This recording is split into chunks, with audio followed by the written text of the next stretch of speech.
Depuis le mois de septembre, nous construisons le budget de notre pays pour 2023. En séance comme en commission, nous avons eu des dizaines d'heures de débat. Nous sommes allés le plus loin possible dans les discussions dans l'hémicycle et des amendements de la majorité comme des oppositions ont été retenus.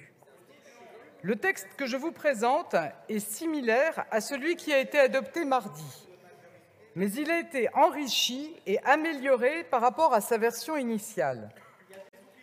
Au moment où ces débats se concluent, je vous propose un budget ambitieux, cohérent avec le choix réalisé par les Français en avril et en juin dernier.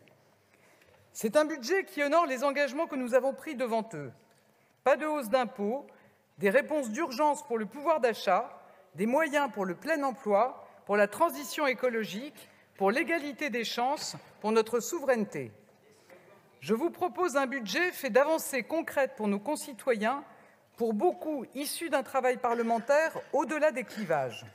Je pense au filet de sécurité simplifié et élargi pour aider les collectivités face à la hausse des prix de l'énergie. Je pense à la demi-part des veuves d'anciens combattants, qui est une mesure de justice.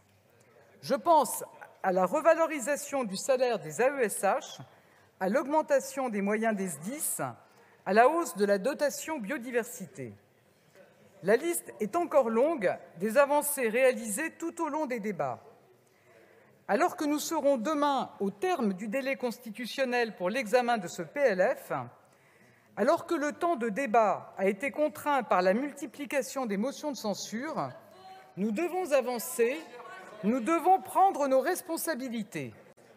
Mesdames et messieurs les députés, nous avons tenu nos engagements sur le fond, en protégeant les Français et en préparant l'avenir, nos engagements sur la méthode, en cherchant la concertation à chaque étape, depuis les dialogues de Bercy cet été, jusqu'à la discussion parlementaire que nous avons laissé se tenir autant que nous le pouvions. Nous avons connu des avancées et je veux les saluer, mais nous avons aussi trop souvent trouvé porte close. Sur le budget, nous ne pouvons pas trouver de compromis si les oppositions craignent ainsi de se compromettre.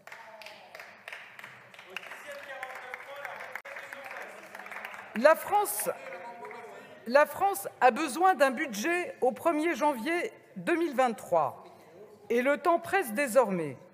Aussi, sur le fondement de l'article 49, alinéa 3 de la Constitution, j'engage la responsabilité de mon gouvernement sur l'ensemble du projet de loi de finances pour 2023. Je vous remercie. Je vous remercie. L'Assemblée nationale prend acte de l'engagement de la responsabilité du gouvernement, conformément aux dispositions de l'article 49, alinéa 3 de la Constitution. Le texte sur lequel la Première ministre engage la responsabilité du gouvernement sera inséré en annexe au compte-rendu de la présente séance. En application de l'article 155 alinéa 1er du règlement, le débat sur le texte est immédiatement suspendu. Ce texte sera considéré comme adopté, sauf si une motion de censure déposée demain avant 15h05 et votée dans les conditions prévues à l'article 49 de la Constitution. Dans l'hypothèse où une motion de censure serait déposée, la conférence des présidents fixera la date et les modalités de sa discussion. La séance est suspendue.